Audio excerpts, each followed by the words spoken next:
자, 대표님과 함께 이 매주 수요일 좀 기본에 충실한 시간으로 좀 이어가고 있습니다. 여러분의 고민 상담에 앞서서 자, 서울 지역 투자하기 위해서는 어느 지역에 개발 계획이 있는지 꼼꼼히 들여다보는 시간 이어가고 있는데요. 오늘은 강남 3구의 뒤를 바짝 쫓고 있는 곳이죠. 마용성의 성동구로 좀 가보도록 하겠습니다. 자, 대표님, 성동구에는 어떤 개발 계획들이 좀 있을까요?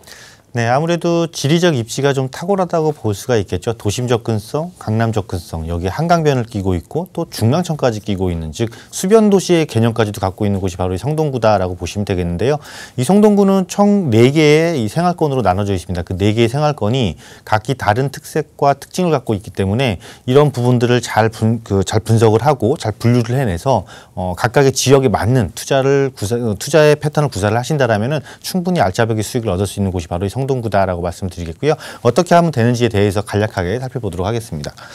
자, 이렇게 성동구는 크게 4개의 생활권이다라고 보시면 됩니다. 여러분들이 잘 아시는 또 왕십리가 있고, 행당에 또 대규모 주거 아파트 타운이 있는 곳이죠. 행당 생활권도 있다라고 보시면 되겠고, 새로운 그 고가의 주거 시장이 형성되고 있는 곳으로 지금 상당히 발전을 하고 있는, 고급 주택지로 발전하고 있는 금호와 옥수 지역 생활권이 있다라고 보시면 되겠고, 아마 성동구에서는 가장 더디게 움직이면서 향후 가격 상승의 폭으로 보면은 가장 높은 상승폭을 이뤄낼 곳이 바로 마장과 용닭 지역이다라고 보시면 되겠습니다. 아직 미개발지들이 많이 남아있는 곳이죠. 또 한강변을 끼고 있으면서 한강변에 대한 개발, 또 중공업지에 대한 주거와 산업이 혼재된 지역이 어떻게 개발이 될 것인지가 관건이고 많이 관심을 갖고 있는, 거기다 또 서울숲이라는 대규모 숲까지 갖추고 있는 성수 지역 생활권, 이렇게 4개의 총 생활권이 각기 다른 특성을 갖고 있다라고 보시면 됩니다.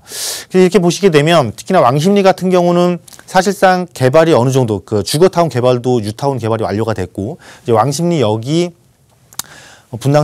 분당선이라든가 향후 뭐 동북선이 들어온다거나 그러는 약간의 좀 추가적인 여유가 있겠지만은 광역교통의 중심지로서 지금 자리매김을 하고 있다라고 보시면 되겠고, 앞서 말씀드린 것처럼 주거와 업무 지역이, 즉 주거와 혼재되는 혼합도시로 발전하고 있는 성수 지역의 중심을 이 두 곳을 중심으로 보시면 되겠다라고 말씀드리겠습니다. 그래서 각각의 큰 특징은 이렇습니다. 성수 그러면 그냥 물론 한강변은 여러분이 익히 잘 알고 계시는 한강변의 전략정비구역, 한강변에 한강 조망권을 갖춘 고층 주거시설로 바뀌는 곳이 바로 전략정비구역이고, 관건은 나머지 남아있는 이 중공업지역이 어떻게 개발될 것이냐인데, 사실상 이 그림을 보게 되면 서울시에서 발표한 그림이겠죠. 이 그림을 보게 되면 보존하는 쪽이 남아있고 개발이 가능한 쪽이 남아있다. 그중에서 특히 2호선을 중심으로 한강변 쪽으로 내려가는 쪽이 개발의 그 폭이 조금 더 크게 지금 작용을 하고 있다라고 보시면 되겠습니다.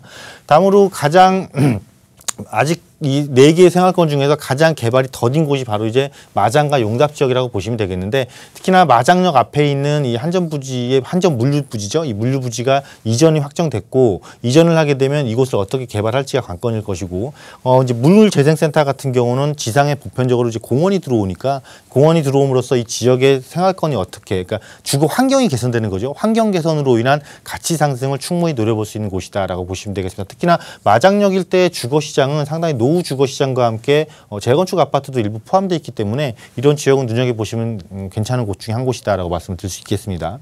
자, 다음으로 이제 왕십리, 교통의 중심지죠. 교통의 중심지이기 때문에 왕십리역의 이 교통의 중심지로 가는 곳에 주변 지역의 상업지역이, 사실상 상업지역, 그 용도 지역은 상업지역이지만은 막상 현장을 가서 보게 되면은 상업지역이 마저라고 할 정도로 아직 개발이 더딘 면을 갖고 있는 것은 사실입니다. 그렇다 보니까 최근에는 이 상업지역 중심으로 원룸을 중심으로 하는 오피스텔들이 많이 들어서고 있거든요. 그렇다면 상업지역이 개발을 하기는 하는데 오피스텔 중심이 개발이 이루어지다 보니까 특히나 원룸의 오피스텔 공급이 많아지면은 이 지역의 공급량에 대한 문제가 조금 발생할 여진이 있다라고 보시면 되겠습니다. 특히나 이 한양대 주변에 이미 원룸촌이 형성되어 있는 곳에서 추가적인 공급량이 이루어지는 거기 때문에 내가 이곳에 투자를 할 때 대상 상품과 구조와 면적을 무엇을 선택해야 되는지는 이 도심이, 이 왕십리역 일대가 변하는 것을 잘 파악을 하고 선택을 하셔야 된다라고 말씀을 드리겠고요. 다음으로 마찬가지로 한강을 끼고 있는 곳이죠. 한강을 끼고 있는 아파트 중심의 주거 시장이 형성되어 있는 곳, 특히나 재건축 또 일부 재개발 시장이죠. 이곳은 재개발 시장이 거의 다 마무리가 되면서 기존에 재건축이 불가능한 아파트들이 리모델링으로 전환을 해서 새 아파트로 바뀌는 단지들이 남아있다는 것입니다. 그런 단지들이 특히나 지리적 특성상 한강변을 끼고 구릉지 형태로 되어 있기 때문에 이 구릉지에 리모델링을 할 수 있는 아파트들의 가치가 어떻게 올라갈지를 살펴보기 아주 좋은 곳이 바로 금호옥수 지역이다라고 보시면 되겠습니다. 기존과 다르게 상당히 고가의 아파트들 시장이 형성되면서 예전과 이미지가 완전히 바뀐 곳이죠.